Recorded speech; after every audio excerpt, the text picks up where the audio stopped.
Callum Beach in 6th. And in terms of that battle for 9th position that I was talking about, Elliot Dufton takes P9, narrowly ahead, less than a tenth of a second ahead of Oscar Pinson. Sensational first opening race. Well done, Alex. And to the top 6, who were all separated by less than 1.7 seconds. Unbelievable. Well done, everybody, for a nice clean race. And wow, what a start to the day that was.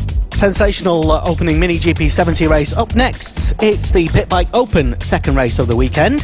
AC40 Pros followed then, and then it's the AC40 Rookies. We are live right now on Facebook Live on the Cool Fab Racing website, coolfabracing.com, and you can send us your message. Let us know who you are supporting here today, if you're at Glanagors in Wales, or if you're listening at home, or, as we had yesterday, people listening and tuning in from Korea or South Florida. Then hello and welcome. If this is your first ever experience of Cool Fab Racing,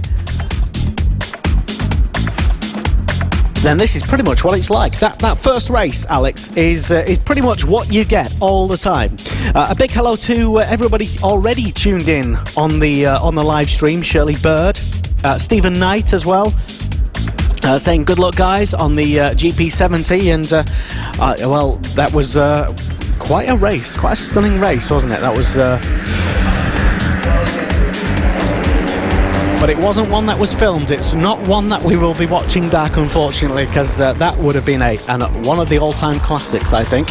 Out on track now is the next race, or the bikers for the next race. It's the Pit Bike Open, just making their way around on the green flag lap, as you may be able to hear on our live radio feed online.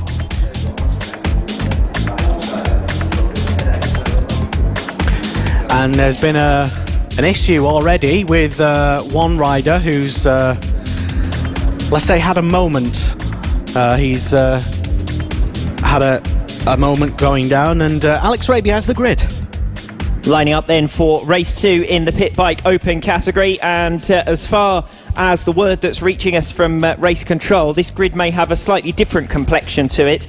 Max Cook, having gone down earlier on here today, is not set to take his part in this race, so he is already confirmed champion with a significant margin to the rest of the field in the Pit Bike Open category, so he'll be sitting out. He misses out on his place on P2, and Charlie Nesbitt, just to spice up the action, we understand will be lining up from the back of the grid here, which if that is the case, which certainly looks like it, then that should provide some extra spark to this race as well. So forget about the front row of the grid, that's going to be unoccupied. I think the rider that Lester was talking about before we got underway is Will Howarth, who seems to be back on board the machine now, having well, presumably suffered an off during the warm-up lap.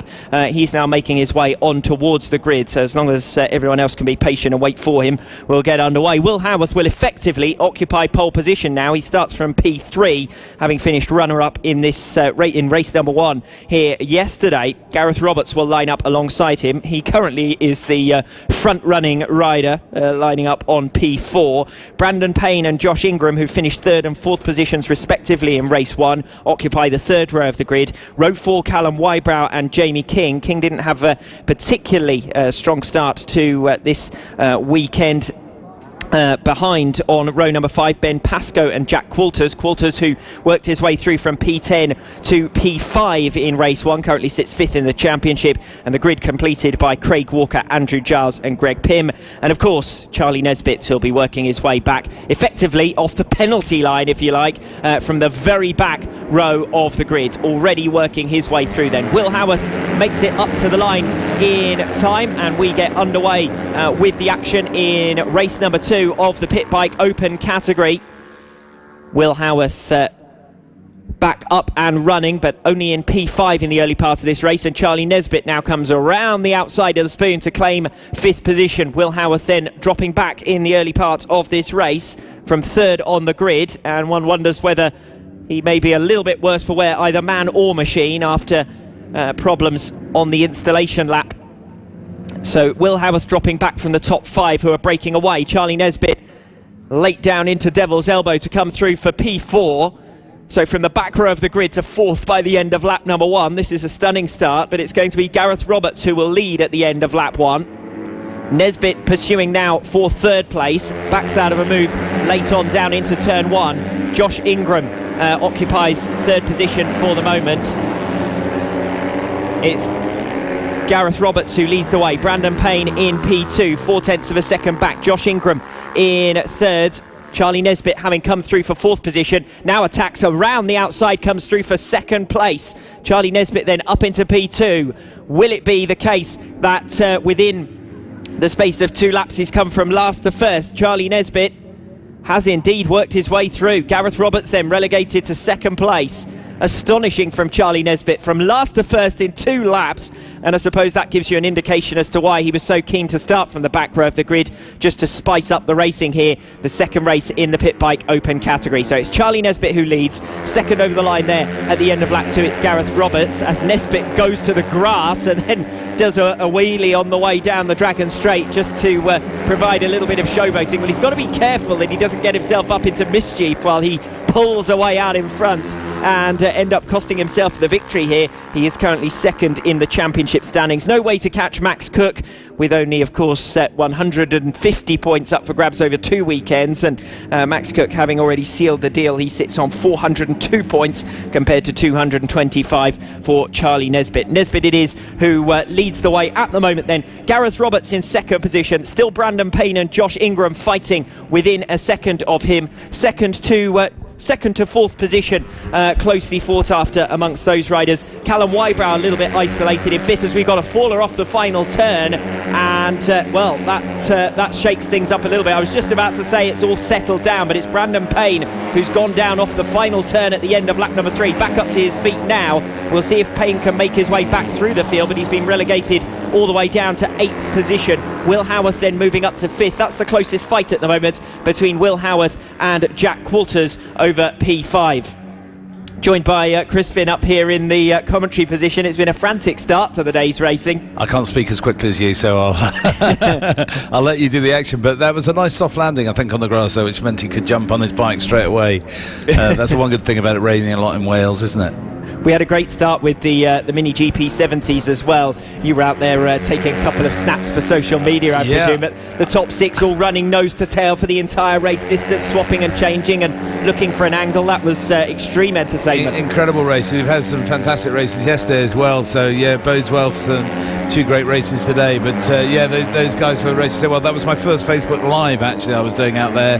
Unfortunately, it started off with a selfie because I had the camera facing the wrong way, but it's been a bit of a shock to people watching it. But look at Charlie Nesbitt go. He's built up a little bit of a gap there, hasn't he? And I'm sure you're aware, he started from the back row of the grid as well. Not only the back row of the grid, but right practically on the grass there on the exit of the final turn. And now he's lapping over 2 seconds faster than anyone else on the track, and that includes popping wheelies, going over the curbs. There's another one coming out of the final turn. The fastest lapper that he turns around and looks over his shoulder. Where is everyone? Well, they're 6 seconds behind, 7 seconds behind now at the end of lap number 5, and still another 7 laps to go. Yeah, he's showing his skills without a doubt. Some might say showing off, but why not? Well, that's what I was implying, but I didn't use those words.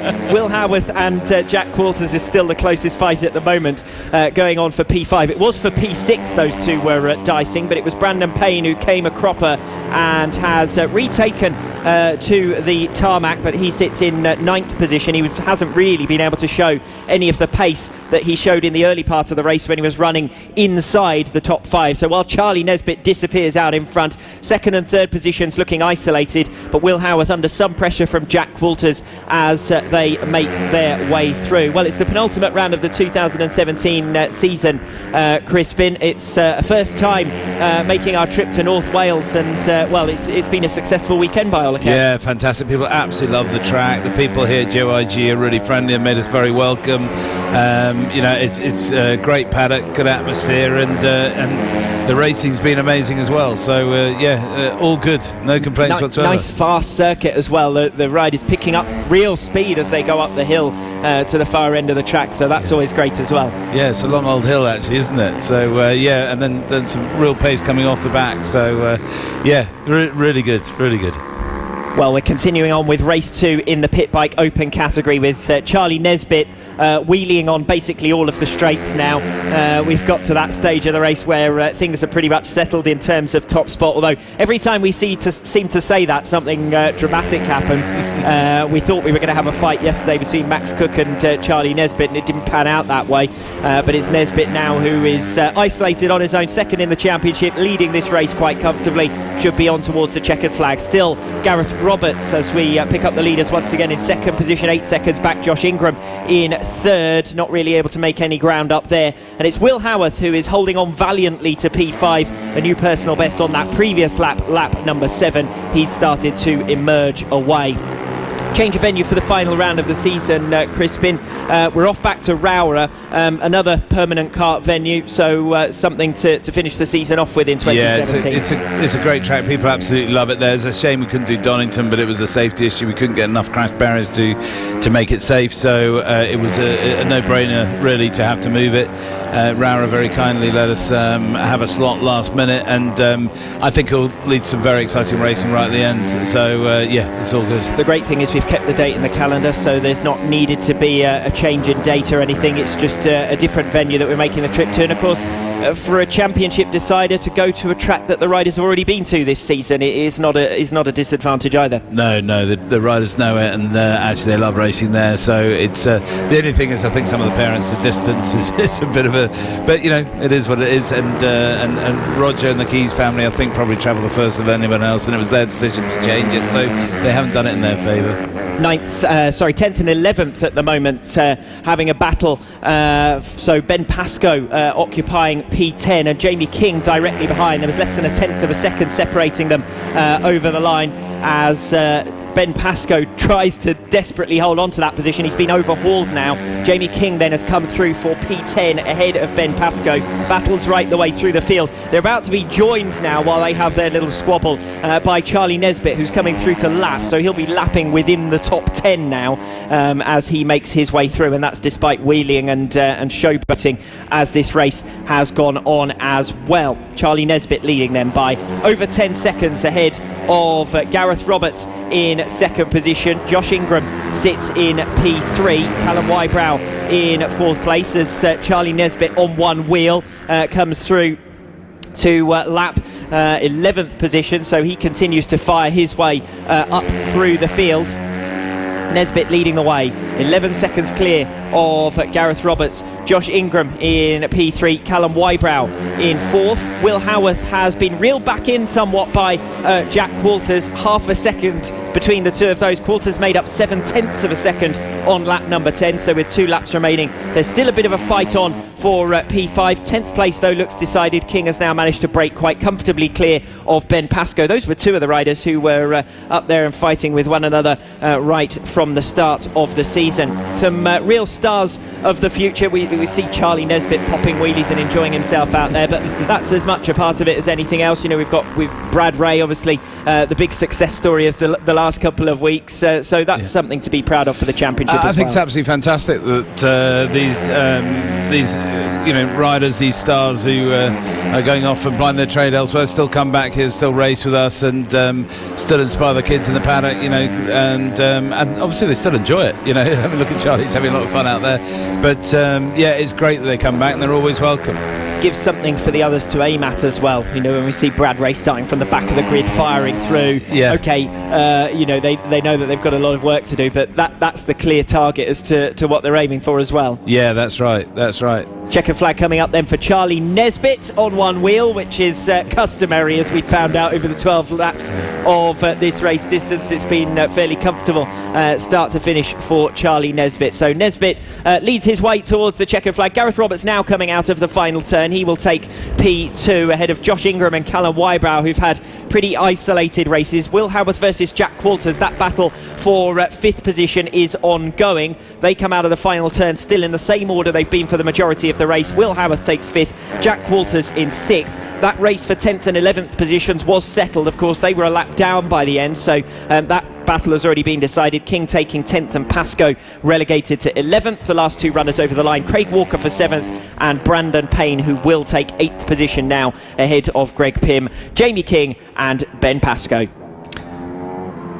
Can I just say a quick big thank you to everyone at GYG? Gleneagles is an amazing track. I've seen karting here. It's always good racing on this track. So whether on 2 or 4 wheels, people love it. The feedback from the paddock has been very positive, and we would love to come back next year if we're allowed to and if we're invited back. So big thank you to everyone at GYG. My first trip up to North Wales. It's been a privilege. It's a beautiful part highly of the world. Entertaining racing as well. So spot on in terms of track choice as well. And we've got, even the cows are enjoying it here. So so they've been dashing about trying to follow the action. Perhaps they're tuning in to our coverage, Lester.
Back once again and headed out on track are the riders for the next race, which is the AC40 Pro. And their second race of the weekend. Our live radio listeners listening online at coolfabracing.com will be able to hear in glorious stereo sound. And also we are streaming right now live on the Coolfab YouTube channel as well, which is also the same place where you'll be able to watch all of yesterday's action in glorious HD. Provided by Alan Tadei and TDI Media. Here now is Alex Raby with the grid. Lining up for race 2 in the AC40 Pros, then yesterday's winner coming off the front row of the grid, Eddie O'Shea, lining up alongside Ross Maguire. Well, this category also provided some pretty frantic entertainment in race number 1, so let's hope for more of the same in race 2. In terms of the current championship picture, Ross Maguire leads it by 21 points over Johnny Garnes, who starts directly behind him on the second row of the grid. Garnes losing out yesterday, only ended up with P5 after a fall, so he's got some work to do in the context of the championship overall. As I said, those 21 points to make up, having lost 9 in race 1 coming into this weekend, 12 points back. The front row of the grid then, Ross Maguire, the championship leader, runner-up first time out, lines up on pole. Eddie O'Shea alongside, winner of race 1, third in the series standings. Johnny Garnes P3, 5th place in race 1. James Cook alongside, 3rd place in race number 1. Row number 3, Ollie Walker starting in P5, 4th in the championship at the moment, alongside Mason Foster, who got the better of him yesterday with a strong P4 result from Mason Foster. 4th row of the grid, Jimmy Parker and Troy Jeffrey. Rounding out the top 10, Dylan Mellor and Ryan Hitchcock. Watch for Hitchcock here, put in a brilliant ride in race 1 to come through from 10th position on the grid to take P5.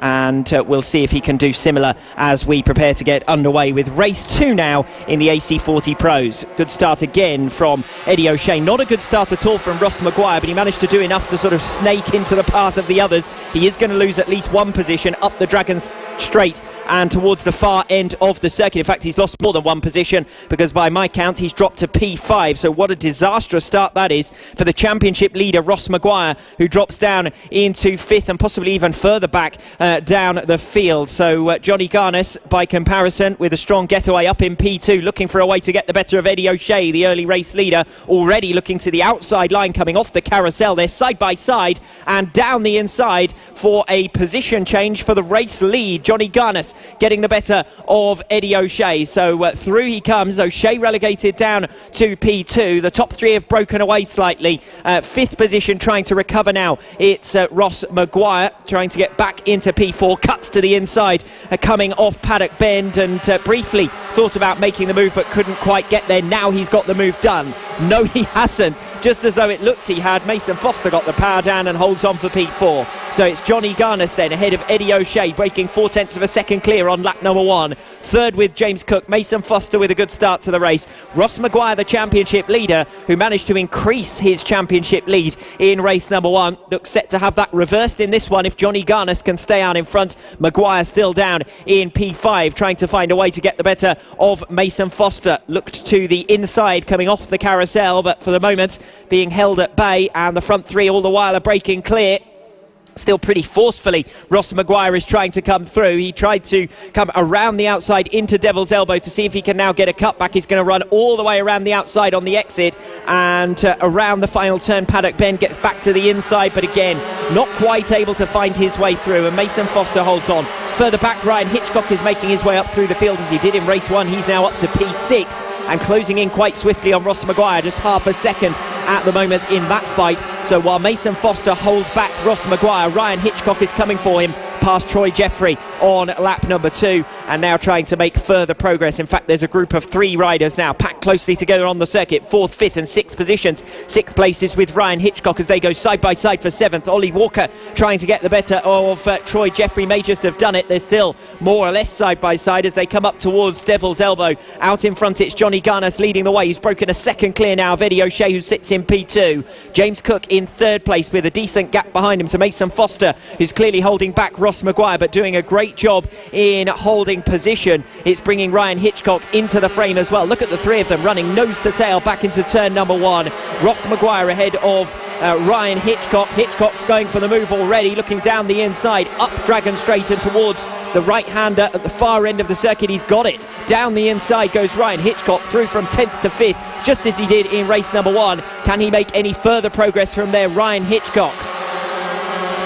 Race ongoing then, 4 positions further down the order. Up front, things starting to look settled. James Cook setting a new personal best on the previous lap as he attempts to reel back in Eddie O'Shea.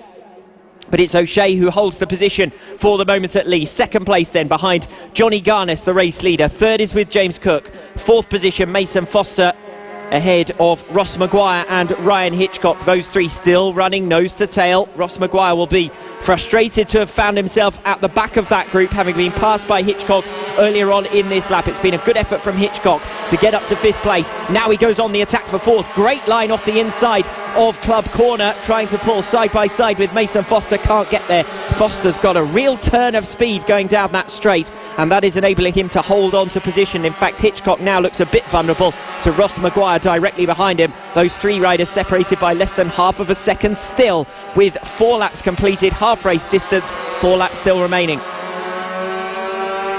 Eddie O'Shea then attempting to reel in Johnny Garnes, but the gap now is up to 2 seconds, so top spot starting to look settled in the context of the championship, with Johnny Garnes, who sits 2nd in the standings, leading the way, and his main rival, the championship leader at present, Ross Maguire, back down in 6th place. This could be a crucial result for Johnny Garnes, who still leads the way ahead of Eddie O'Shea. Down the inside comes Ross Maguire through Paddock Bend, trying to get the better of Ryan Hitchcock. Hitchcock hasn't been able to find a way to pass Mason Foster, but the positions remain the same for the moment at least. Still less than half a second separating 4th to 6th. Johnny Garnes leads. Eddie O'Shea in 2nd, 1.3 seconds the gap between those 2. O'Shea with a new personal best on lap 5.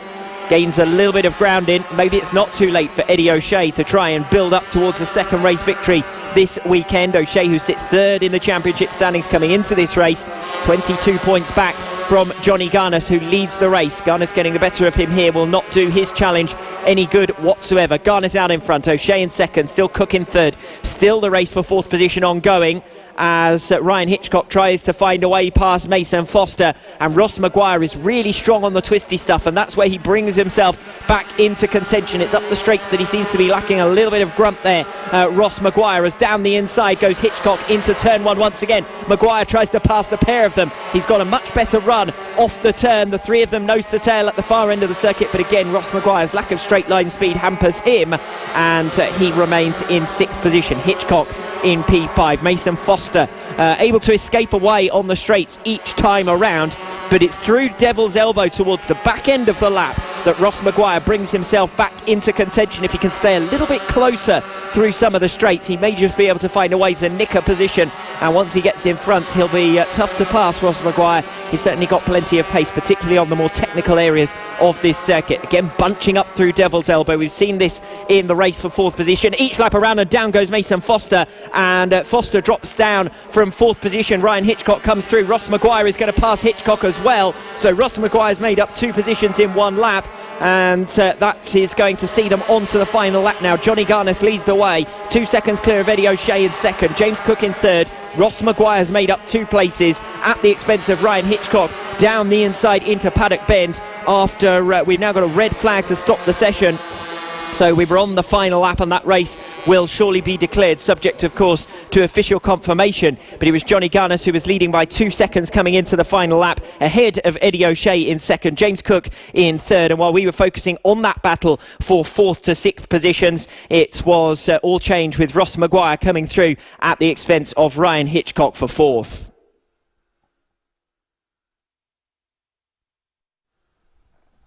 And we will as expected, probably move on to the next race, which will be the AC40 Rookies, and that will be coming up next. Following them is the Mini F1 Sidecars, then Mini GP50s, the Senior Mini Motos, Junior LC40s, Pit Bike 140 and Moto Team, and then we head to lunch, as is the schedule for today. We will keep you up to date with letting you know if we are running behind or ahead of schedule. So do stay tuned to any announcements. So that was the last lap of the race, as Alex Raby said, and it is expected to be called as a result. Not officially, but that's one would presume so anyway. Do stay. Keep commenting and sharing our live streams that we're on Facebook Live as well. Great to see so many people tuned in all over the world. To Jackie Ingram supporting Josh, saying whoop whoop, well done son. Indeed, yes. And to Chris Lee, hello to you, who's all tuned in, amongst lots of others as well. You're listening to Cool Fab Racing. We are live from Glenagors in Wales. This is the Cool Fab Racing British Mini Bikes Championship, the official partner series to the BSB.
Cool Fab Racing. Live coverage all season on the Cool Fab Racing Facebook page and on the website coolfabracing.com. Back once again after a red flag, and we've moved on to the next race, which is the AC40 Rookies, and Alex Raby has the grid.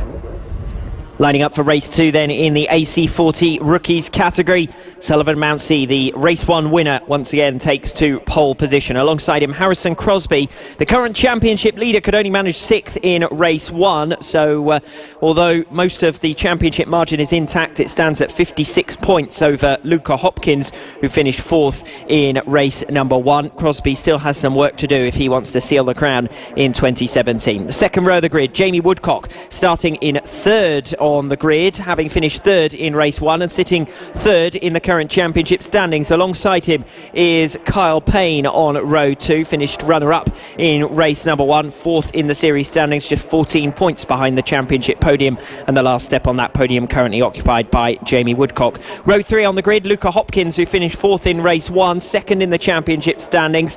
As I said previously, 16 points clear of Jamie Woodcock, but with that 56-point margin to make up to Harrison Crosby, the current series leader. Alfie Davidson rounds out row number 3, starting on P6. 4th row of the grid, James Rose, who finished 5th in race 1. He lines up in 7th position on the grid, and alongside Harrison Desoy. Orlando Phillips off row 5 alongside Clayton Edmonds. Ethan Sparks, currently 5th in the championship standings, has got to work his way back from P11 on the grid, so that's going to be some hard work for him to do, but important work nonetheless in the context of those championship scores. Well, we're waiting for one of the riders just to make it up onto the grid, and then we'll be getting underway with race 2 in the AC40 Rookies.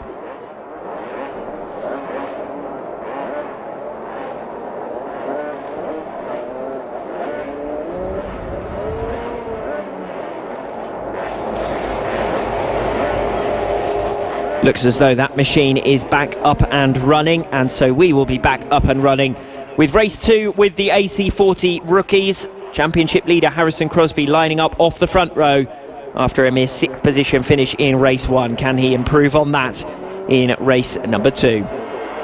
Riders watching for the lights then. A little bit of creeping further back down the pack, but we are underway. Good start from P1 for Sullivan Mountsie. Harrison Crosby with a not particularly inspiring getaway. He's about to be swallowed up as they come out of turn number 1, and Crosby under some pressure here from Jamie Woodcock. Woodcock around the outside line, then can't quite get there, so Woodcock maintains 4th position, but Harrison Crosby has dropped down to P3. I think that might be Kyle Payne who's managed to make some progress. Didn't get particularly well off the line, Kyle Payne.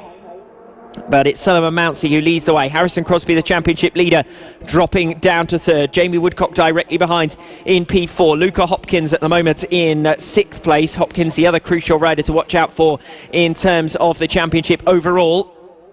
And Hopkins embedded in a 3-rider fight at the moment for P5. They go side by side further down the order as Hopkins holds on to position.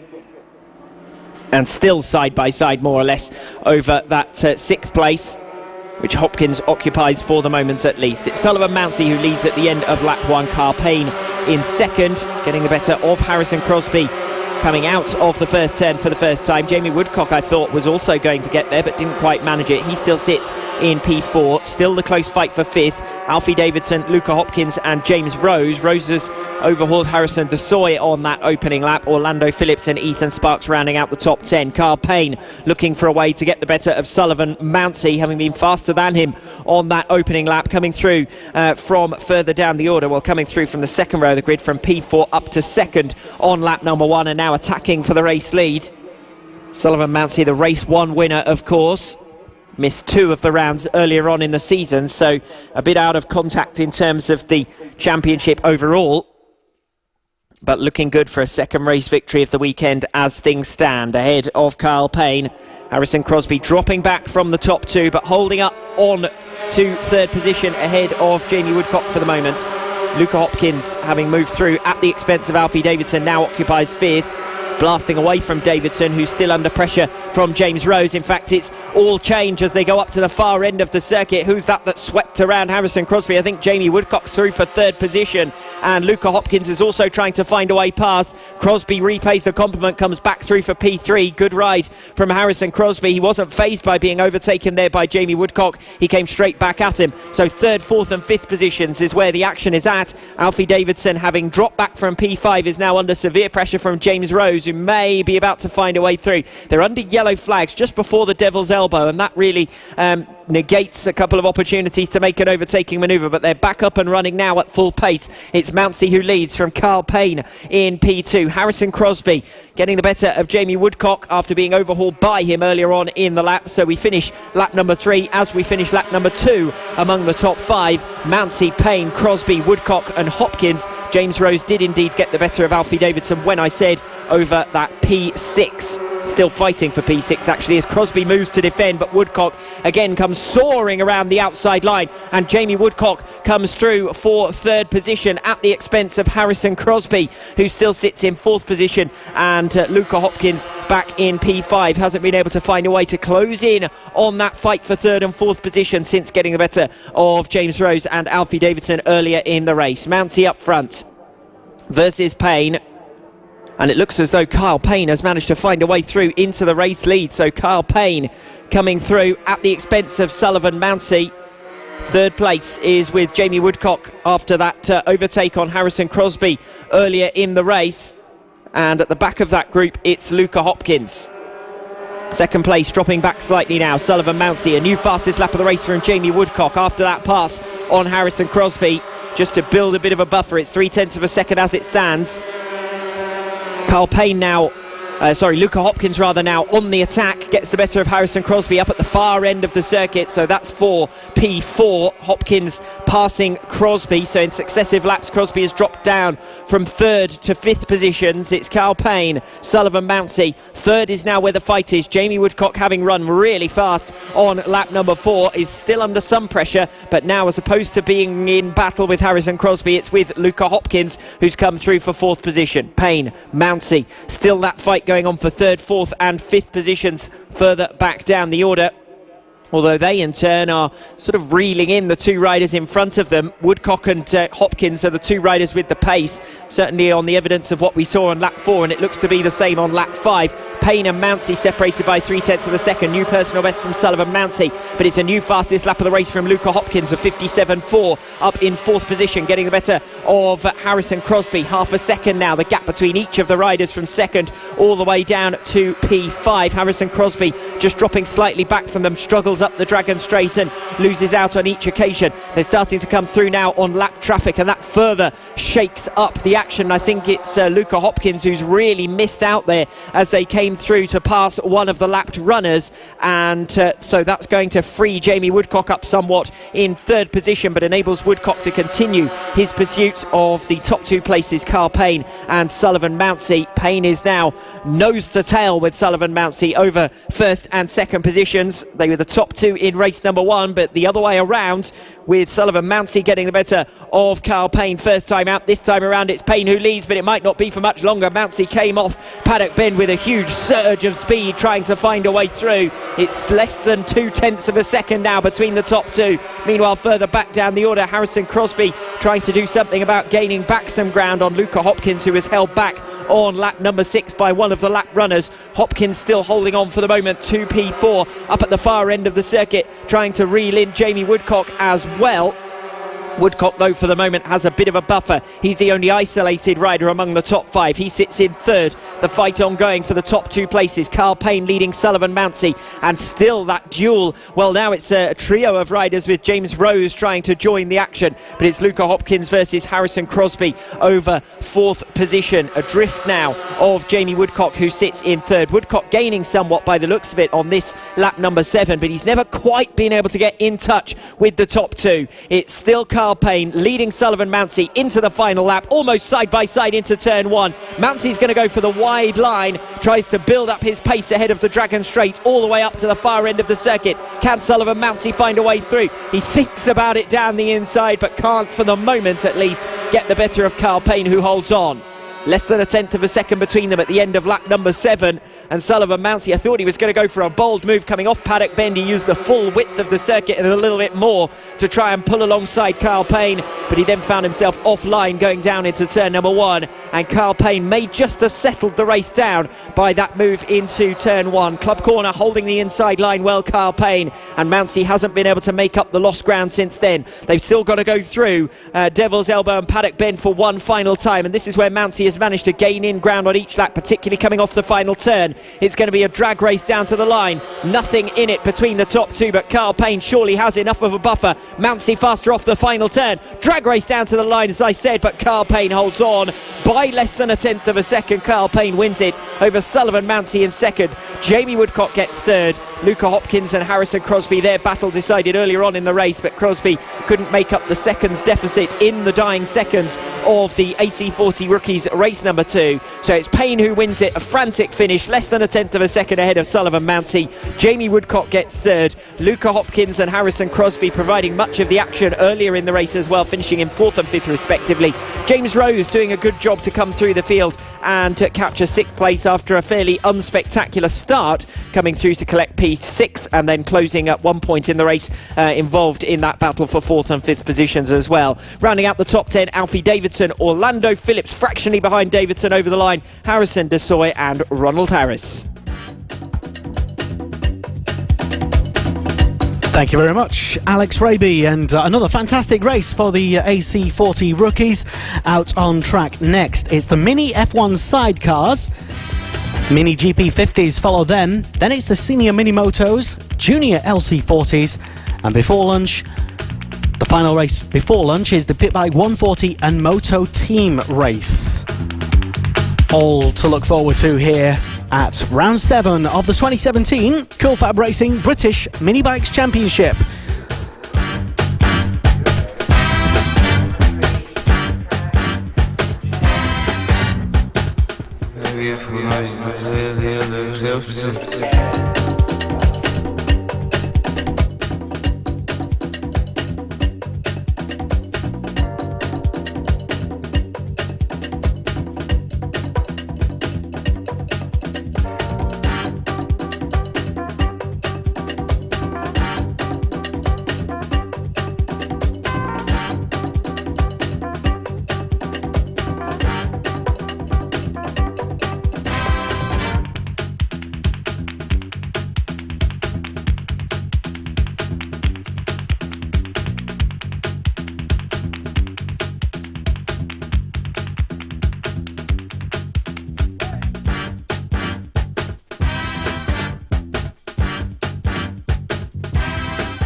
Back on track once again, and the Mini F1 sidecars are out doing their warm-up laps, their green flag lap right now, and Alex Raby has the grid.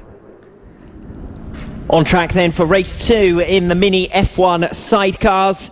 Mick Williams and Danny Stainer, the two principal contenders in terms of the championship in 2017, and in fact they were very evenly matched in terms of pace in race number 1 before the number 17 outfit came a cropper in the latter stages and ended up trailing over the line in 7th position. Hopefully they're set to renew their rivalries here on the front row of the grid for race number 2.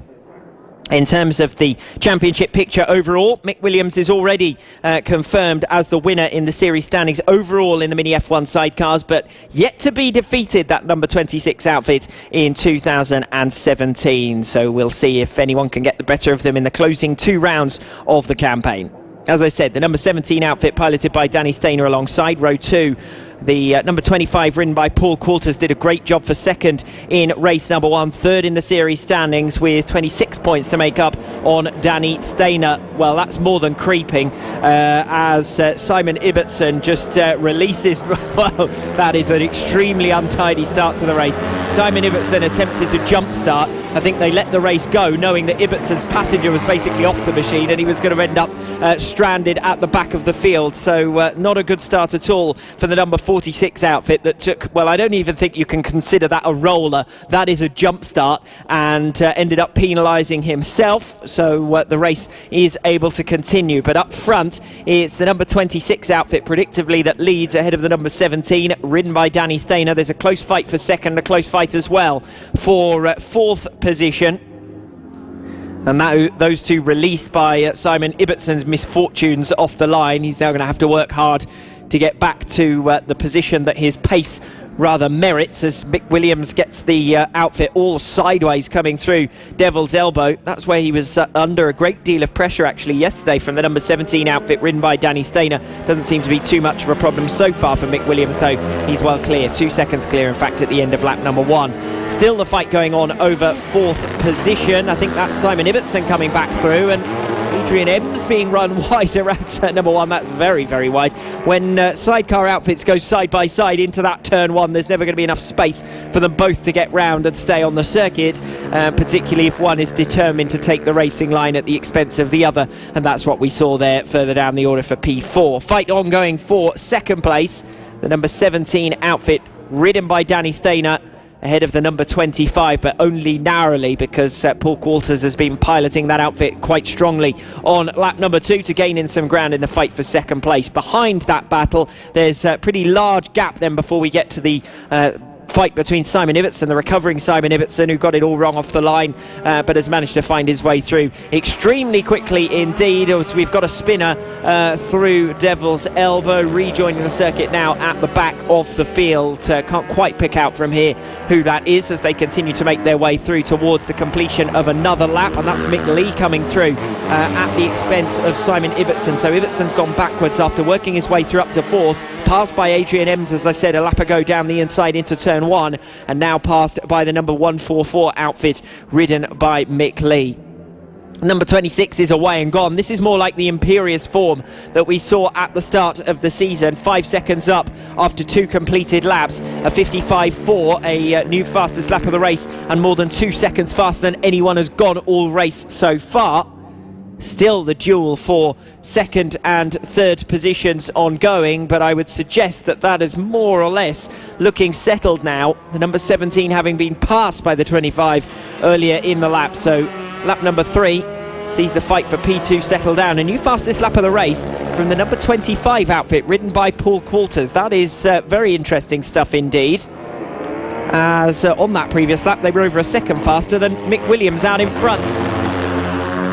Mick Lee getting the better of Adrian Ems on lap 3. So, well, you know what? This weekend has been pretty entertaining in terms of the sidecars. As we saw at the last round number 6 at Wilton Mill, it was fairly static in the early part of the season, the first couple of rounds, but since then it's really come alive. The last couple of rounds have been quite entertaining in the Mini F1 sidecars as the other outfits all try and get to grips with the pace of the lead outfit, that number 26, working its way through the final sector once again. We've gotten off earlier in the lap, and I think that is the unfortunate Simon Ibbotson, who took that jump start and then ended up penalising himself. Well, it was a spin coming off the spoon and down back towards the infield section, but I could be mistaken about the identity of the outfit, so we'll check that as they come back towards our commentary position once again.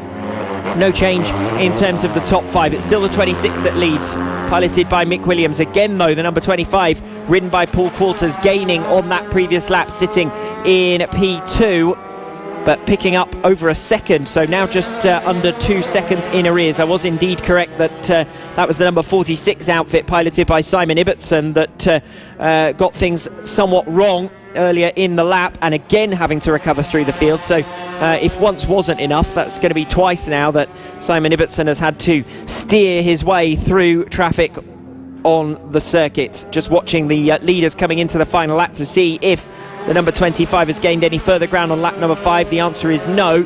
Mick Williams responding well, and I think that settles it in terms of the top 3 places here.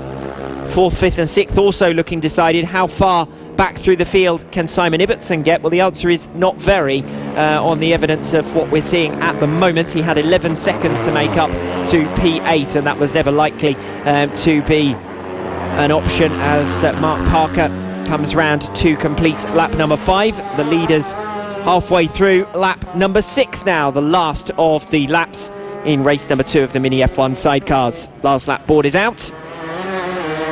Change further down the order with the number 24, ridden by Paul Quarters Jr., getting the better of John Hosker's number 127 outfit. The leaders coming through the final sequence of turns. Then it's going to be yet another win. Mick Williams continues his unbeaten run in 2017 with the checkered flag in race number 2, pursued closely by the number 25, ridden by Paul Quarters. Mick Williams looks over his shoulder, probably surprised by the small size of that deficit, because it was over 5 seconds at one point. Paul Quarters doing well to get the better of Danny Stainer, then closing in on Mick Williams. So one of the closer races we've had up front in the Mini F1 sidecars this season. Further back down the order, a chaotic race for Simon Ibbotson, and he at the moment is classified in 9th position. The last of the lead runners coming over the line now. Mick Lee occupying P4 and Adrian Ems in P5. Simon Ibbotson then ending up dropping to the back of the pack. Thank you very much, and another entertaining Mini F1 sidecar race here at Glenagors in Wales for round 7 of the 2017 Cool Fab Racing British Mini Bikes Championship. Hello and welcome. You're listening to live radio coverage online on the Cool Fab Racing Facebook page, and also on coolfabracing.com on the website, and also on Twitter.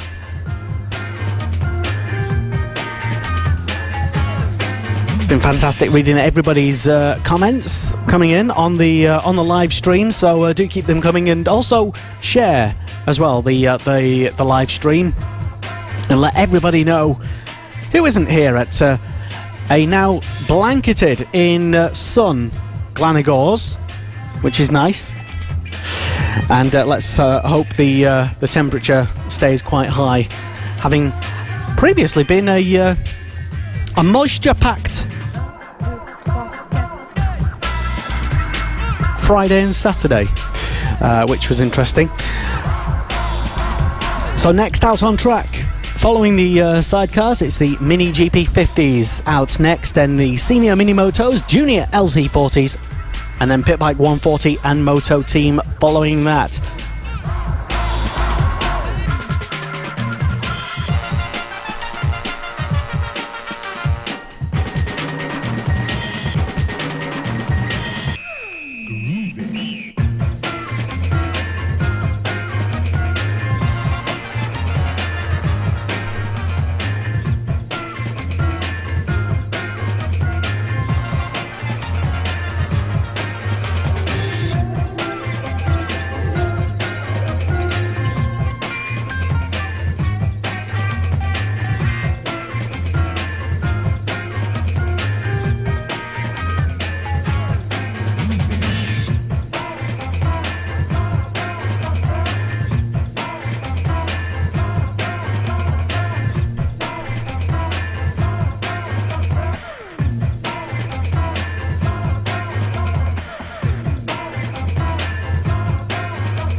Riders heading out on track for the next race, which is the Mini GP 50s.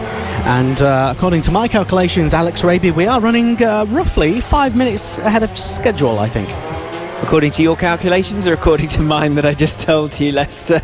I wanted to sound smart and make it sound like I'd done calculations. Fantastic. Okay, on with the action then. Race 2 in the Mini GP 50 category.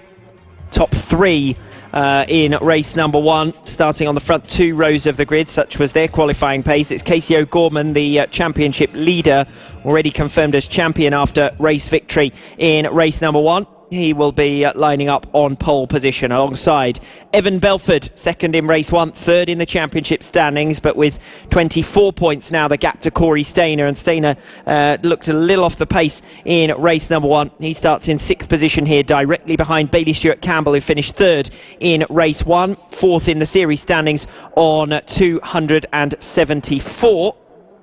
So second row of the grid then, Emmanuel Brinton lining up on the third position on the grid, on the second row of the grid, alongside Bailey Stewart Campbell. Third position in race number 1, fourth in the series standings. Watch out for, on row 3, Finn Smart, who finished fourth in race number 1 with a great effort, and Corey Stainer alongside, second in the series standings, as I said. Row 4, Saffron Watley and Mason Johnson. Row 5, Thomas Gomes and Elliot Crosby. Gomes a little bit out of position back there in 9th. Didn't have a good qualifying, didn't have a particularly successful recovery in race number 1, but he sits in 5th position in the series standings and up ahead of Jaden Toomer, who scored 7 points in race number 1 and starts directly behind Thomas Gomes on the grid. Here we go then, getting underway with race number, again, eagerness before the lights. Really was a very scrappy start as they come around turn number 1 with Casey O'Gorman leading the way. Emmanuel Brinton and Bailey Stewart Campbell also up there, but it was a chaotic start because one of the riders in the mid-pack tried to effectively jump the start. A few other riders went with, and then the lights eventually did go out, and they were in a bunch of about 6 riders all off the same row of the grid. So chaotic start to race number 2 in the Mini GP 50 category. And the red flags have come out, so it wouldn't surprise me if that was as a result of that false start there. Haven't had any confirmation as to the reason for that red flag, but that would be what I would ascertain on the basis of what we saw there, which was a scrappy start, to say the least, and trying to end the pattern by the looks of it of jump starts.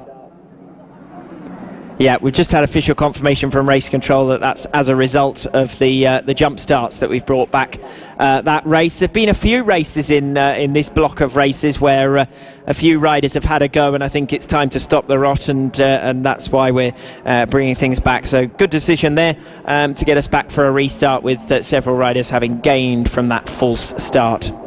Second time of asking then for race 2 in the Mini GP 50 category. We line up again in the original starting positions, of course. Casey O'Gorman on pole, Evan Belford lining up alongside. Second row of the grid, Emmanuel Brinton and Bailey Stewart Campbell. And of course, in terms of the riders lining up here, it wasn't really the riders off the front rows of the grid who were affected by that. It was the riders further down the order.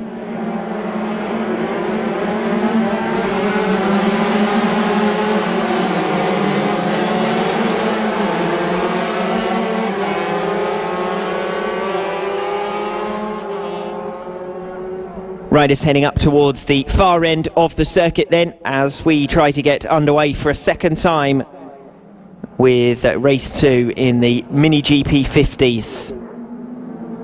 Well, Casey O'Gorman has been the absolute outright star of this category, only beaten for the first time in round number 6. He'd gone the opening 15 races of the season unbeaten.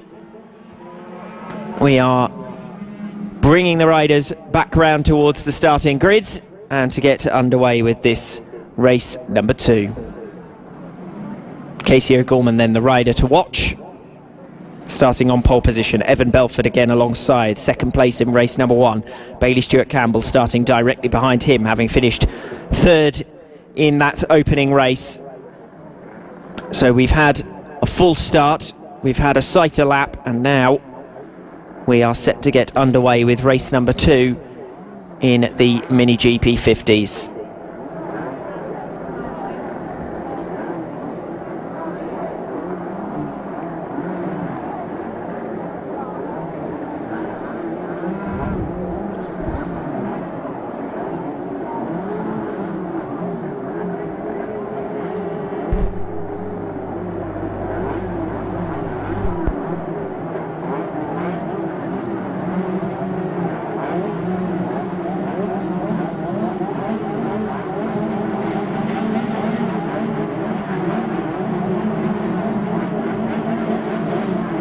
Here we go then with the restart of race number 2.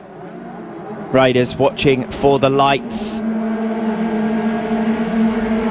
And we are underway. Great start from Corey Stainer. That was absolutely sensational. Stainer threw up into 4th position off the line, but that was a genuine fast start. And this time we've got a clean run down to the first turn. Stainer attempting to mug another position going up to the far end of the circuit, but eventually can only hold on to P4 as the race leader pulls away out in front. So Casey O'Gorman has well and truly made the break. It's pretty close for second position at the moment as they come through the infield section round the carousel and up towards Devil's Elbow for the first time. Well, we've had the riders leave the line 3 times, a full start, a sighter lap, and now the real get-go of this race. And at the 3rd time of asking, it's Corey Stainer who's benefited the most. But he occupies a 4th position that is under real severe threat here from Bailey Stewart Campbell, who's up in P5. And Stewart Campbell in turn has company from Finn Smart in 6th place. Smart looking over his shoulder there as he goes up towards the far end of the circuit with half a second in his pocket over Thomas Gomes in 7th and Mason Johnson in P8. Still a group of riders, 4th, 5th, 6th, 7th, and then a little bit further back in P8 in the race for 4th position in race number 2 of the Mini GP 50s. Casey O'Gorman over a second clear of Evan Belford in 2nd place. Emmanuel Brinton in 3rd, half a second in arrears. Corey Stainer in P4 after that rocket launch of a start, but Bailey Stewart Campbell right on his tail and trying to find a way through. Casey O'Gorman looks over his shoulder. This is one of the more comfortable rides that he's had this weekend, but it's Corey Stainer who is going to have a far less comfortable ride under a great deal of pressure here from Bailey Stewart Campbell and also Finn Smart, who sits in P6. As they go up to the far end of the circuit once again, real pressure now being exerted by Bailey Stewart Campbell. He seems faster than Corey Stainer, but for the moment Stainer's riding a good race. This is much improved compared to a fairly low scoring effort in race number 1. As Corey Stainer has the wit about him to hold on to the racing line, and Bailey Stewart Campbell and Finn Smart are going to have to do something special to get past. Top 3 positions look settled. Fairly sizable gaps between each of those riders and a significant gap behind them of 4 seconds now between 3rd and 4th positions. Corey Stainer coming out of the final turn to complete lap number 4. Still plenty of laps remaining, so he is going to have to work hard right the way to the finish here, Corey Stainer. Bailey Stewart Campbell and Finn Smart directly behind. Just seeing if anything is changing as they go around the spoon. Stainer really under all sorts of assault for that P4 from Bailey Stewart Campbell in 5th and Finn Smart in 6th. Thomas Gomes a second further in arrears in P7. 4th, 5th and 6th then the closest positions out on track. 4th place still ahead by Corey Stainer, ahead of Bailey Stewart Campbell. We're waiting for this race to really kick off. Sean Abel closing right in on Mason Johnson. Very close for 8th and 9th positions as well, a separate fight going on further down the order. But it's between Corey Stainer, Bailey Stewart Campbell and Finn Smart that we've got the closest battle at the moment. Smart the fastest of the 3 of them on that previous lap. As they come round the spoon, that trio with Thomas Gomes a little bit in arrears, unable to really make any ground, and in fact dropping half a second further back on that previous lap. Now coming out of the spoon is that race for 8th position. Mason Johnson versus Sean Abel. Nose to tail coming through there round the carousel, Johnson and Abel. So we've got 2 races going on, but in neither of them have we seen the flame really ignite. The status quo maintained for the moment. Stuart Campbell tries something a little bit different through Devil's Elbow. That's put him a bit offline. Finn Smart seemed to be gaining ground there. New personal best from all 3 of these riders in this fight. Finn Smart goes for the inside, up the Dragon Straight, but no opportunity to come through there. Stainer, Stuart Campbell and Smart still in that order, but as I said, all 3 setting new personal bests on that previous lap, a 52.3 for each of them. And Corey Stainer holding on valiantly to P4. It looked certainly in the early part of the race as though Stuart Campbell and Finn Smart were both faster. They closed up on the back of him, but Corey Stainer, having made that electric start from P6 on the grid, has managed to hold on to 4th position. And these will be important points in the context of the championship. Remember, he sits up in 2nd in the standings overall. Still Mason Johnson narrowly ahead of Sean Abel for those 8th and 9th positions as the 3 riders from 4th down to 6th come out of the final turn. Bailey Stuart Campbell running a little wider than he wanted to go, really going over the curb, and that was sending him in all sorts of directions. And I thought Finn Smart might get the run, but it didn't quite work out that way. Still less than a 1/10 of a second between those 2. Meanwhile, Sean Abel has now managed to dispatch Mason Johnson. He's got another 5 seconds up ahead of him if he wants to make any further positions other than P8, which is what he now occupies, having passed Mason Johnson. Will we see position changes for 4th, 5th and 6th places as well? No change in the lead 3. Casey O'Gorman 3.5 seconds up now on Evan Belford in 2nd. Emmanuel Brinton staying with Evan 1 second further in arrears.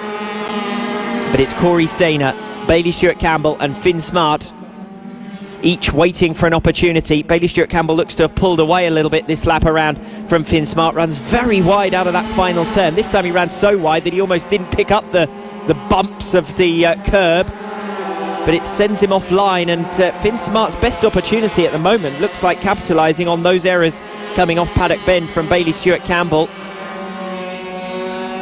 Got an incident further down the order. It's difficult from our turn 1 commentary position to pick up who has been involved there.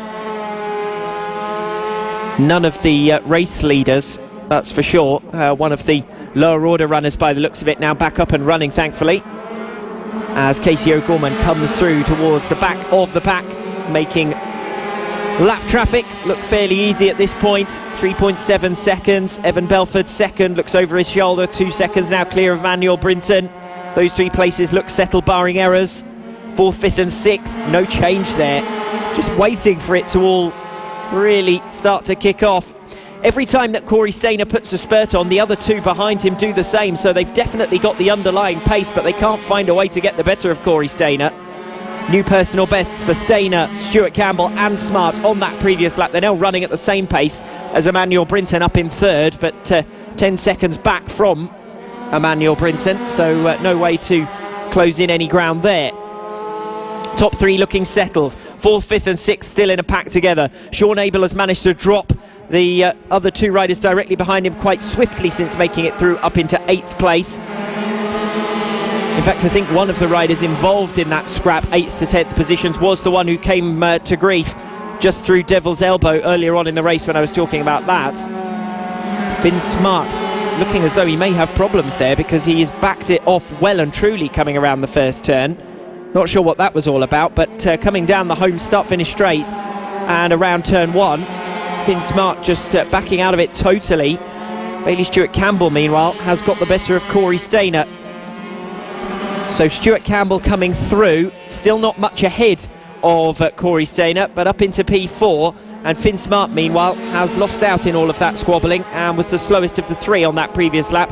Has got quite a margin to make up from the start of lap number 10. 2 laps remaining now that Casey O'Gorman has flashed past our commentary position once again. 3.5 seconds has been the gap for the vast majority of this race. Evan Belford gradually building a margin over Emmanuel Brinton.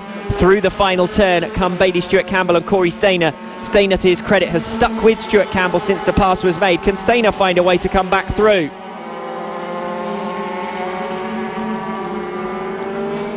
Well, there was no change for a significant period of time, and then suddenly it all changed, and now it seems to have settled down again. Only 2 laps remaining for Casey O'Gorman, who's going to take a second consecutive race victory this weekend. The championship already sewn up after race number 1 in the Mini GP 50 category, and this should see to an even bigger leading margin in the series standings. But it'll be Evan Belford and Emmanuel Brinton who will join him in the top 3 as they weave their way through the final technical sequence of turns, closing back up once again for 4th and 5th positions. But it's looking as though we may have decided our top 5 places now. Finn Smart 2 seconds further in arrears of this top 5. Thomas Gomes somewhat isolated. He's making his way round the final turn and into the final lap now. Sean Abel managing to drop the rest of the pack. James Cook isolated in 9th, and Elliot Crosby the same in 10th position. Sizable gaps between all of those riders. The closest gap at the moment on the circuit is between 4th and 5th positions. Bailey Stewart-Campbell versus Corey Stainer. Bailey Stewart-Campbell catches a lap runner at just the wrong moment through the carousel, the fast left-hander, but I don't think Stainer is going to be close enough to capitalise. Checkered flag falls. Casey O'Gorman wins it. Evan Belford will hold on to 2nd position. It'll be Emmanuel Brinton through in 3rd. Great effort from Emmanuel as well. Stuck with Evan Belford in the early parts of the race, eventually dropped back, but a highly creditable 3rd position. Out of the final turn, very close in the run down to the finish for 4th place. Corey Stainer ends up just 1/10 of a second behind. That was an improved performance from Corey Stainer compared to race number 1. Finn Smart gets 6th position, rounding out the top 10. The remainder of the top 10 just working their way through now to come over the line. Thomas Gomes, Sean Abel, James Cook and Elliot Crosby. Is Cool Fab Racing. Live coverage all season on the Cool Fab Racing Facebook page and on the website coolfabracing.com.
original and best British championships for mini bikes. This is Cool Fab Racing. And we're back live here at Glanigors for round 7 of the 2017 Cool Fab Racing British Mini Bikes Championship. The next riders for the next race are out on track doing their green flag laps. And a quick reminder on behalf of the race control, Roger Keys, and the race control team, that every rider should have a working transponder fitted to their bike. Otherwise, if you win the race, you're not going to be registered and it won't count. So that kind of seems obvious to say, but just a quick reminder to everyone to make sure before you go out to have your working transponder on the bike. And here with the grid for the next race, it's Alex Raby. Race 2 with the senior mini motos. Just taking a look at the grid, as Lester said, Will Howarth and Brandon Payne lining up on the front row of the grid. They were the top 2 in this race number 1. Now the second race of the day with Will Howarth, the championship leader, on 310 points. Things looking more or less settled. In fact, they could be settled by the end of this race if my mathematics serves me correctly, in favour of Will Howarth. He needs the right result over Matt Birkin, who is his nearest contender in the series standings and picked up 10 points in race number 1. So Brandon Payne to watch out for alongside him. 199 points in the championship as we get underway with race number 2 in the senior mini motos. Through the first turn they come. Looks as though Will Howarth is almost teasing them with hand gestures coming off the first turn. We'll see if that ends up coming back to bite him.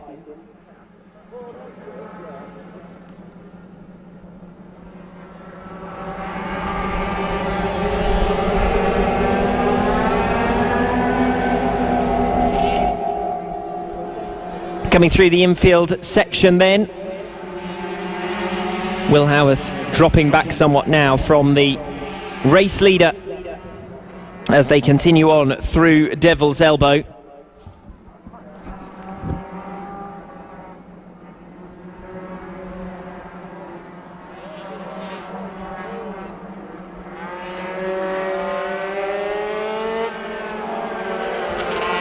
Brandon Payne leads the way then by 0.8 of a second ahead of Will Howarth. Justin Bainbridge, the fastest of the 3 of them there on lap 1, attempting to close them down. So the front 3 fairly static. Nick Bennett doing another good job from the start. He was up in 5th position. Moves up into P4. And Mark Payne as well, who started in P7, finished 3rd place first time out. Mark Payne did a great job in race number 1. Now gaining on Nick Bennett, but things fairly static in terms of the top 3 positions. 4th, 5th and 6th looks more likely to be where the action will be as this race goes on. Brandon Payne, Will Howarth, Justin Bainbridge then was the fastest of the trio on the opening lap, but hasn't really made up any ground on lap 2. Nick Bennett under pressure now from Mark Payne. Payne a couple of tenths of a second faster on lap 2. Looks for a move up the Dragon Straight, up towards the far end of the circuit. Not for the moment. Bennett holds on. But as for Will Howarth, a new fastest lap of the race there at the expense of Brandon Payne. So 0.8 of a second between the top 2. Howarth was faster than Payne on that previous lap. 6 laps to go to try and reel in the remaining 0.8 and potentially make a pass, as Bennett, talking about passing, comes under severe pressure once again from Mark Payne, who can't quite get there for the moment at least. In terms of the championship overall, Will Howarth sitting on 310 points, Matt Birkin on 208. Obviously, if you include the final round of the season and the final race of today, there'll be 100 points up for grabs. So if Howarth stays where he is, he should be champion with 4 races to spare in this 2017 season. Payne, Howarth, Bainbridge in 3rd place, dropping back now from the top 2. Howarth faster than Payne again on lap number 3. 5 laps remaining. 4th, 5th and 6th, Nick Bennett, Mark Payne and Andy Whedon coming through the spoon together. Whedon doing as he did actually in race number 1 and coming through and starting to challenge. Took 5th in race 1, having come through from 8th on the grid. He's up to 6th in race 2 and faster than all but the top 2 on that previous lap. So Andy Whedon is the next rider to watch, closing in on Mark Payne, as Will Howarth has decidedly made up quite a significant amount of ground on lap number 4 and now is right in touch with Brandon Payne. Could seal the championship with a race win here, Will Howarth. 0.3 of a second the gap between the top 2. Howarth in second place, 53.6 his lap there, 53.9 for Brandon Payne. Will Howarth moving one step closer at the half race distance to the championship in the senior mini motos in 2017.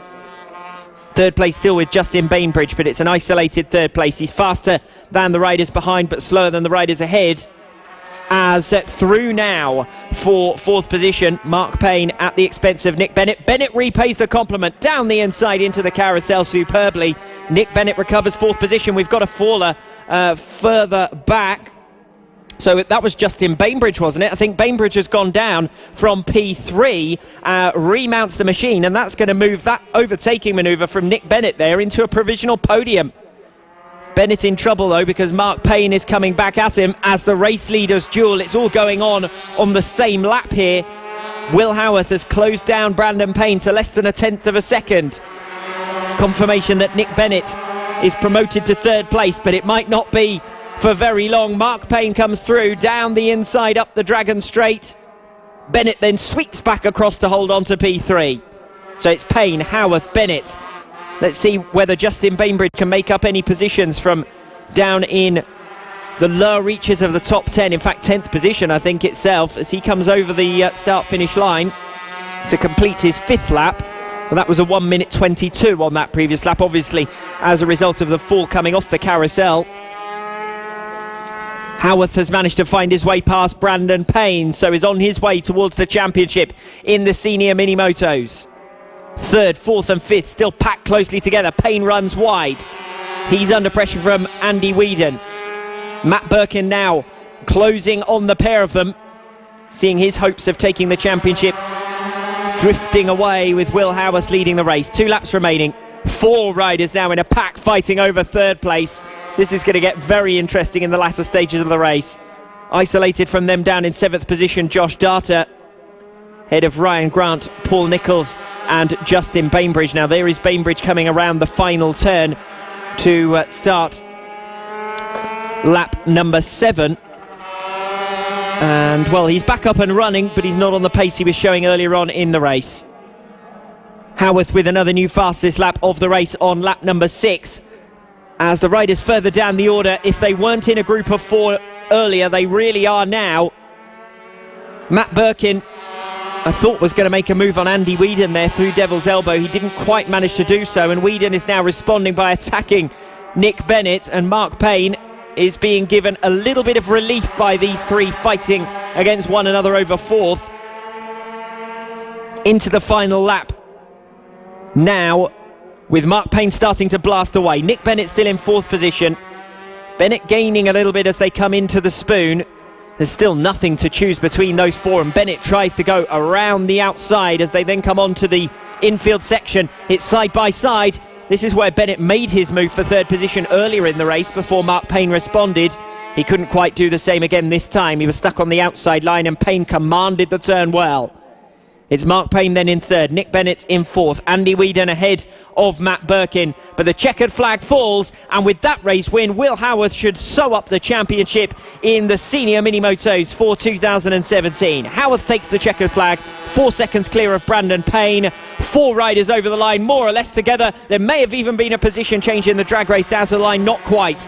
Matt Birkin misses out on taking 5th position from Andy Whedon. So what a frantic second half of the race that was. It was all fairly calm and collected in the first half of the race, but when we got into the second half, things started to change. Will Howarth hit the front, and Will Howarth now confirmed champion in the senior mini-motos for 2017. Fantastic stuff, and congratulations to Will Howarth. And brilliant racing once again here at Glenagores. For round 7 of the 2017 Cool Fab Racing British Mini Bikes Championship. Next out on track, it is the Junior LC40 category. And we are running ahead of schedule.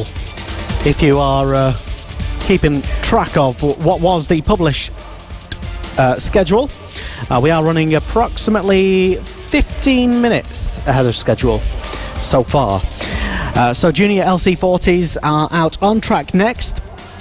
You're listening to live radio coverage of the entire weekend here from Wales for round 7. And a quick reminder that the, as was published, final round for this season was to be held at Donington. The Donington decider has now been moved, and we're now going to be racing at Rowrah. So it's still on the same weekend, but we're going back to wonderful Rowrah, and that is the location of the end of season award ceremony as well. And I have had it on good authority that there will be a delicious hog roast there, which I'm already looking forward to. So that will be something good. And do let us know if you're still tuned in online to us here for our live radio coverage. We want to know who you're supporting today for races 2 and 3.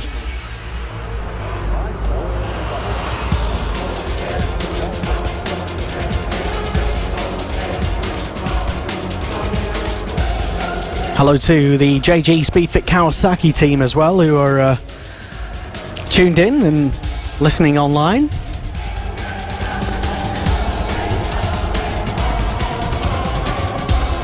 So our commentator Alex Raby still here once again, and Alex, while he attempts to gather his thoughts and get a little breather in between races, I'm not going to let him do that, because we're going to have a chat with him. Alex, been a fantastic morning so far. Another fantastic morning on another fantastic round of Cool Fab Racing. And every time you think a race is settling down, it all kicks off again.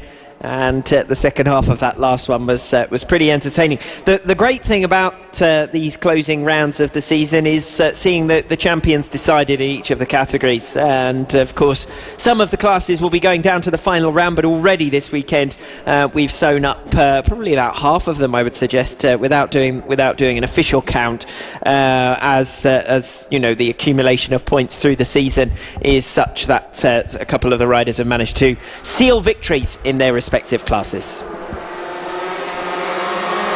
Yeah, we will keep you up to date with, Alex will certainly try his very best in doing his calculations mid-race, which he's very good at, better than I could ever be with my abacus as to the championship standings.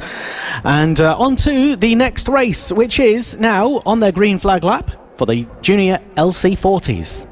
Well, this is another one to test my my mathematics then, Lester, because as I've said previously, after this race there will be, after this block of races I should say, there'll be 4 races remaining in each category. That's 100 points up for grabs, and the gap at the moment between the top 2 in the Junior LC40 category is more than 100 points. So Casey O'Gorman could seal the Junior LC40 Championship with a round to spare. O'Gorman already lining up on pole position then, 460 championship points clear of Ross Maguire on 337.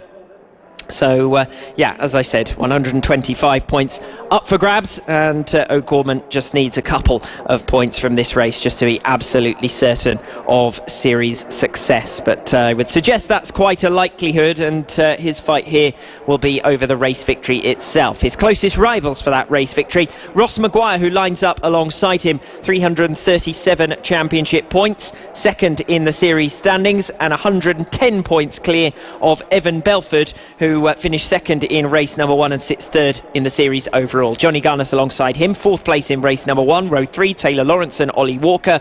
Row 4, Bailey Stewart Campbell, who finished 5th in race 1, 4th in the championship overall, lines up alongside Ryan Hitchcock, Mason Foster and Cameron Sewell, rounding out the top 10 on the grid. as the green lights come on and we are away with racing. Casey O'Gorman with an excellent start. Ross Maguire not such a good run coming off turn number 1. I think that's Evan Belford bundling his way through down the inside for second position. It's Casey O'Gorman who makes the break up front. A race victory here and he'll be confirmed champion in the junior LC40 category. Leading away and pulling away as well is Casey O'Gorman out in front. Looking to see where the rest of the pack have filtered through. Ross Maguire certainly lost a position at the far end of the circuit. He still sits third. Oh, we've got a spinner. And just at the start of Devil's Elbow, it's Casey O'Gorman who's gone down. And, well, my cursor, the commentator there, because I'd said it looked likely that he'd pick up the points he needed to confirm his championship success. And instead, he's binned it through Devil's Elbow. He's trying to get the bike up and running. He was immediately back up to his feet, ran over to the machine. But whether he can get it back started again could now determine whether he seals the championship with a race to spare. We'll see what happens as this race goes on, and we'll keep an eye out for Casey O'Gorman as we also focus, of course, on the race leaders. And Evan Belford is the rider set to benefit the most at the moment, having finished runner-up in race number 1. He sits second here in race 2. And the yellow flags for the leaders now as they come to the section of the circuit where Casey O'Gorman is still looking despondently down at the machine and hoping that he can get back up and running, even if it's just the case of continuing around and trying to pick off some of the lower order runners and grab a few extra points. But he's certainly going to be a lap down at very least, as he does now remount the machine. So Casey O'Gorman is back up and running. We're going to have to keep an eye on the second half of the standings as this race goes on to see whether Casey can make it firstly onto the lead lap and then try and pick off a couple of riders and grab a few points from this race. Up front, it's Evan Belford who leads, ahead of Ross Maguire in second and Johnny Garness in third. The closer fights have been from fourth all the way down the order to the fringes of the top 10, where there have been several position changes in the opening couple of laps, trying to keep track of those whilst also watching on for the progress of Casey O'Gorman. But at the moment, the top 3 have made the break. Then there's a separate fight of 3 riders between Ollie Walker, Bailey Stewart-Campbell and Taylor Lawrence. 7th place with Declan Connell after he got the better of Ryan Hitchcock on lap number 2. Ollie Walker 4th, Bailey Stewart-Campbell 5th, Taylor Lawrence in 6th.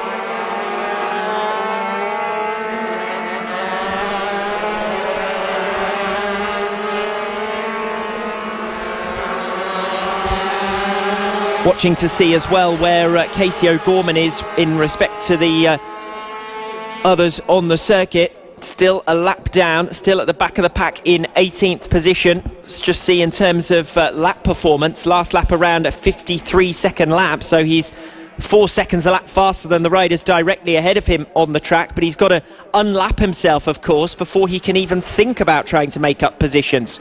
If he could get back to the lead runners, then if the lead runners do start to get towards lap traffic, then he could bring himself back into play. But for the moment, it looks as though he'll be finishing at the back. Up front, the leaders just coming over the start-finish line to complete lap number 4. 4 laps remaining. Evan Belford leads it. Ross Maguire in second. Johnny Garness in third. Ollie Walker, Bailey Stewart-Campbell and Taylor Lawrence still in a close pack, 4th, 5th and 6th together. A new personal best on the previous lap from Bailey Stewart-Campbell, who was less than a 1/10 of a second behind Ollie Walker as they came over the line last time around. And Bailey Stewart-Campbell now looking for a way through. He in turn is under pressure from Taylor Lawrence, who sweeps to the inside ahead of the carousel but cannot find any purchase there, and certainly not enough to make a position change. Ross Maguire is attacking Evan Belford. He's got to watch out though. Johnny Garness, the fastest of the 3 of these leaders on that previous lap, lap number 4, and a 52.4, a new personal best as well from Johnny Garness. They're side by side as Taylor Lawrence tries to pass Stewart-Campbell, and Lawrence is going all the way around the outside now, around the outside into Paddock Bend, chops back down the inside, down the home straight, but can't find a way through. Up front, Ross Maguire really stomping on it as he comes out of turn number 1, desperate to get up the hill as he sits 0.2 of a second still back from Evan Belford, the race leader. Belford under severe pressure. Maguire is trying to find a way through on the spoon. They come around it once again into the second half of the race now. And Evan Belford having to defend against Ross Maguire. The one saving grace for Evan Belford is that Maguire's got Johnny Garnes right on his tail, so he can't afford to do anything too risky as Lawrence goes for the move on Bailey Stewart Campbell for 5th position. Stewart Campbell blocks the move. Lawrence is pretty... Oh, we've got a fall from the race lead. Evan Belford goes down and the bike does a pirouette. The rider then runs straight over to the machine, so that's the first good sign, is that Evan Belford is back up to his feet, but we have a new race leader and it's Ross Maguire. And Ross Maguire is the only rider still who can mathematically, of course, pick up the necessary points to get the better of Casey O'Gorman. So that really has shaken things up in the series standings overall. Evan Belford, thankfully, straight back up to his feet and straight back up to the machine, which is the tradition amongst these riders, of course. Jump straight back on and try to continue racing. Maguire leads it 0.2 of a second now up on Johnny Garnes, which is the new race leading fight after the fall for Evan Belford. Disappointment for him. Ollie Walker promoted into a provisional podium position, but he's having to work hard for it. Bailey Stewart Campbell on the attack and trying to find a way through, and that's Taylor Lawrence coming through. So Taylor Lawrence has picked off the pair in a series of moves to move into a provisional podium place. That is sensational from Taylor Lawrence to move up into 3rd position. So it's Bailey Stewart Campbell losing out, Ollie Walker as well. Taylor Lawrence with an absolutely sensational lap to come through for 3rd position. That really was spectacular. Johnny Garnes with a new fastest lap of the race on lap number 7. 1 lap remaining. Has he got time to become the 3rd different race leader in this junior LC40s? No, in fact, it would be the 4th different race leader in race 2 of the junior LC40s. We saw Casey O'Gorman bitten by Devil's Elbow. We saw Evan Belford suffering the same misfortune, and now it's Ross Maguire who's become the 3rd different leader of this race. Just 0.1 of a second between the top 2 though coming into the final lap. Johnny Garnes is still pushing hard. Ross Maguire twisting through Devil's Elbow once again. There'll be some mathematics to do unexpectedly at the end of this race to check on the progress of Casey O'Gorman in the latter stages. Ross Maguire comes around the final turn. He's going to take the checkered flag, but only just ahead of Johnny Garnes in P2. Oh, that's entering the final lap, so a little bit premature. So still one more opportunity perhaps for Johnny Garnes to find a way through. Up at the far end of the circuit now, the 2 race leaders side by side, and we've got another faller. What's happened there? Is that both of the lead runners dropping out of it? It certainly looked like it. And will that make Taylor Lawrence the new race leader? Well, wacky races. No great surprise that I managed to get myself into a tangle there. There is some confusion out and about at the moment as to the status of the race, and now a red flag falls. So I did suspect that may be the case, and well, we'll have to try and unpick what exactly happened at the time of the stoppage there to understand what the official result will be declared in terms of that junior LC40s race. We were certainly on the final lap, despite the fact that I proclaimed that twice. We were definitely on the final lap there, and unfortunately that race ended up being pretty chaotic actually, with a series of falls, and so we'll try and unpick that for you as soon as we can, and as soon as we have any official confirmation as to a potential declared result for race 2 in the junior LC40s. Well done to keep an eye on all that mayhem that was going on there, Alex Raby. Very well done indeed.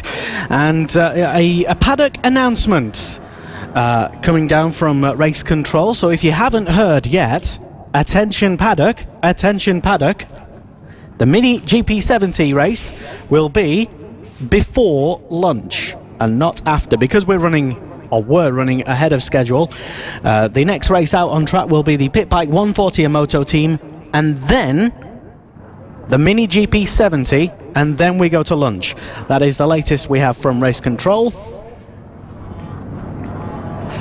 Alex. Yeah, no, the only other thing to obviously say is that's going to be dependent on how long it takes to sort things out here. We were running ahead of schedule, but clearly if we end up back up again, that may be subject to change. So listen out for the official confirmations that Leicester will pass on.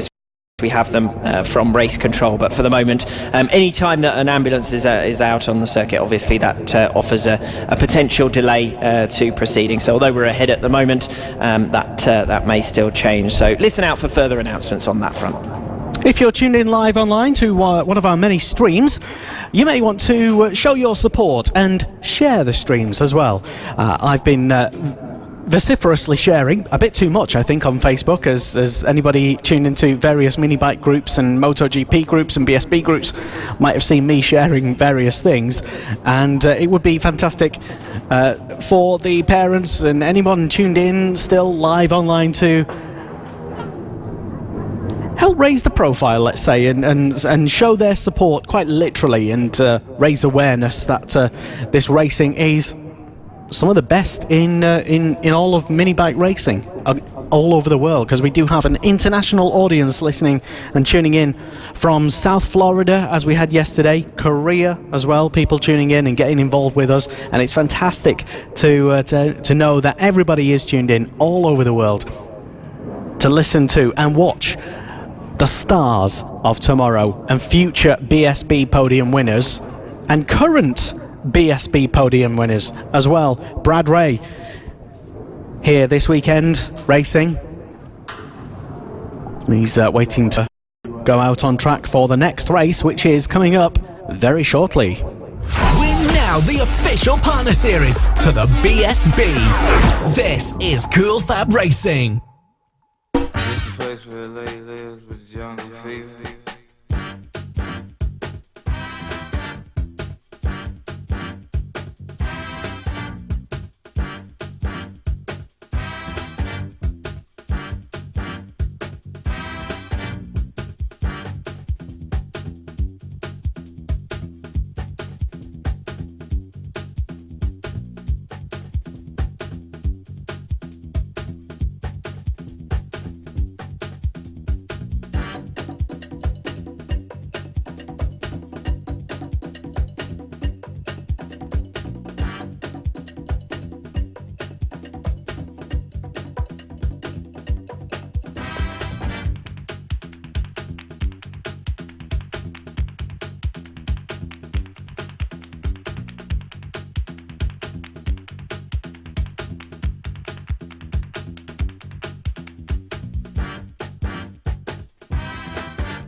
FAB-Racing British Mini Bikes Championship, the official partner series to the BSB. Yeah, the official partner series to the BSB, and we have the future champions of BSB and MotoGP and World Superbikes racing here this weekend, round 7 of the 2017 Cool Fab Racing British Mini Bikes Championship, and we have current BSB stars as well. It is kind of accurate to say Brad Ray in this next race, which is race number 2 of 3 in the Pit Bike 140 and Moto Team category, and it looks like two warm-up laps, I'm guessing, because they're all going around again. That would be accurate, usual for a slightly extended delay, as we had a red flag towards the end of the previous race. Still no official race result on that come through just yet. And yeah, so Alex Raby with the grid, and yeah, will we have I should learn to finish sentences, shouldn't I? It would help. Yes, I need to get used to doing that. I can't answer the question until I've got the question. Okay, go on. Mind. What were you going to ask? Will we have a champion declared in this race? That's what I was going to ask. You were after? Yes, let's go with that. In terms of the Pit Bike 140 category, the series leader, you've really put me on the spot now. In terms of the Pit Bike 140 category, the series leader is Jamie King on 363 points. By my reckoning, that's an unassailable lead. Don't think we can have a series winner until the final round in the Moto Team category. But bear in mind, when I'm giving all of these proclamations over the PA system, they are subject to official confirmation. That's my get out clause. But the answer to that question is 111 points for Jamie King is the lead. So although it's not a mathematical certainty, it should be by the end of this race, Jamie King, because James Blackburn isn't taking part this weekend. We're just waiting for the race to get underway. Noticing that Brad Ray, as opposed to lining up on pole, is just coming round the final turn to settle himself in at the very back. That should add a little bit of something extra to things here. Here we go then for race number 2 in the Pit Bike 140 and Moto Team. Will Howarth will be the lone rider off the front row of the grid. Suffered a DNF last time out, and that really has impacted him in terms of the championship. He was hoping to make up ground on Darren Anderson, who starts directly behind him, the current leader in the Moto Team series, with a 45-point championship lead. We are underway. Anderson makes a good start, cuts straight to the inside of Jamie King, who'd made an even better one. They filter around then. King occupying 3rd position, Anderson with 2nd, Howarth with the lead. There goes King down the inside, diving down the inside, but having to back out of it at the last moment, so we're unchanged. Howarth, Anderson and King in that order, making their way around the spoon. Let's see how quickly Brad Ray can make progress. He didn't really try and push things on the first couple of turns. He let everyone filter themselves out, but he's already made up half a dozen positions. They're side by side for the lead. Anderson clips the back of Howarth, fortunate not to go down. That was a great save from Darren Anderson, but he's lost a position because of it. Jamie King was just waiting for an opportunity to come through and has done so. So it's Howarth up front, King in 2nd, Anderson 3rd. That's John Buckle, I think, who's made brilliant progress on the opening lap, although curse the commentator, he's now lost a position. So I think that will make him P5, and now may even lose P5. He does. He's down to 6th position now, which is back where he basically started before I made the mistake of saying that he'd had a brilliant getaway. There we go. Will Howarth up front, Jamie King 2nd, Darren Anderson 3rd, Ian Jackson 4th, Blake Ansell up to P5, was the fastest of the lead quintet on that opening lap, and Blake Ansell did a great job in race number 1 to come through from 13th on the grid and up to 2nd in class in the Pit Bike 140, so he's a little bit closer this time around in the early stages of the race. It's Will Howarth who leads, 0.4 of a second ahead of Jamie King. Darren Anderson and Ian Jackson also within a second, diving down the inside. Jamie King backs out of a move at the last moment. The leader in the Pit Bike 140s category really doesn't need to risk making a move on Will Howarth. He's got a buffer between himself and his nearest rivals in class, Ian Jackson and Blake Ansell, who sit in 4th and 5th positions on track, obviously 2nd and 3rd positions in class. Still Howarth then from King. From Anderson in 3rd position, Ian Jackson in 4th, Blake Ansell in 5th. Brad Ray's now into the top 10. So he's just picked off Ben Pascoe, who drops down to 10th position. There's a clutch of Pit Bike 140 riders all together on track. But the lead 5 are very much going together as Ray makes another move down the inside into the spoon. So that will move him up even further now. Just trying to work out exactly what position he's in. He's up to 7th place. He's passed Sam Clowes and Elliot Lodge in the early part of this lap number 3. Still 10 laps to go. So you'd expect Brad Ray to get to the front. He's making his way past John Buckle now. Buckle comes across the front of him as they go through Devil's Elbow, but eventually is overhauled. So Brad Ray moves through almost side by side for 3rd position. Jamie King's hit the front in the early part of lap number 3, but that doesn't really impact things in terms of class. King was already the leader in the Pit Bike 140 category, now has the scratch lead as well. 1 second clear of Will Howarth, the leader in the Moto Team class. The top 2 in the championship in the Moto Team category, fighting it out over the lead in this race. Howarth desperately needs to get the better of Darren Anderson now, because if Anderson keeps putting in strong finishes, as he has done so far this weekend, Blake Ansell now making a move, passes Darren Anderson. Again, those two not in the same class.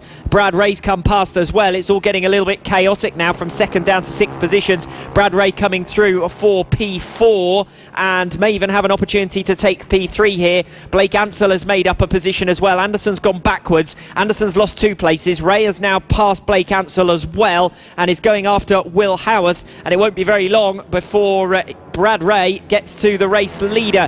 He's looking around the outside of Howarth into turn 1. Howarth's got the line for the moment. Now it's about the drag race up to the far end of the circuit. Ray isn't sure quite which way to go against Will Howarth, and for the moment thinks better of it and holds back behind him. It's still Howarth in 2nd place. It's King who's got to escape now while he can. Ray's just moved Will Howarth out of the way, and that was a little bit aggressive going round the spoon. Will Howarth ends up dropping a couple of places there because Blake Ansell comes through as well, and now Darren Anderson passes Will Howarth, and that's crucial in the context of the championship that's up for grabs, the Moto Team category, because the leaders changed hands in Moto Team. They were nowhere near one another on the previous lap, but Will Howarth got shuffled aside by Brad Ray, who's now hit the front, getting the better of Jamie King coming out of Devil's Elbow. King is under some pressure from Blake Ansell, who's also recovered well through the field, and that's for 2nd place in scratch, and also for the Pit Bike 140s. The crucial race that's going on behind them is over 4th on track, and that's 1st in class in the Moto Team class, Darren Anderson and Will Howarth.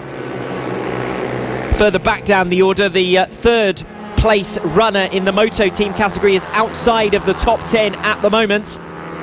So well adrift of this fight between Darren Anderson and Will Howarth.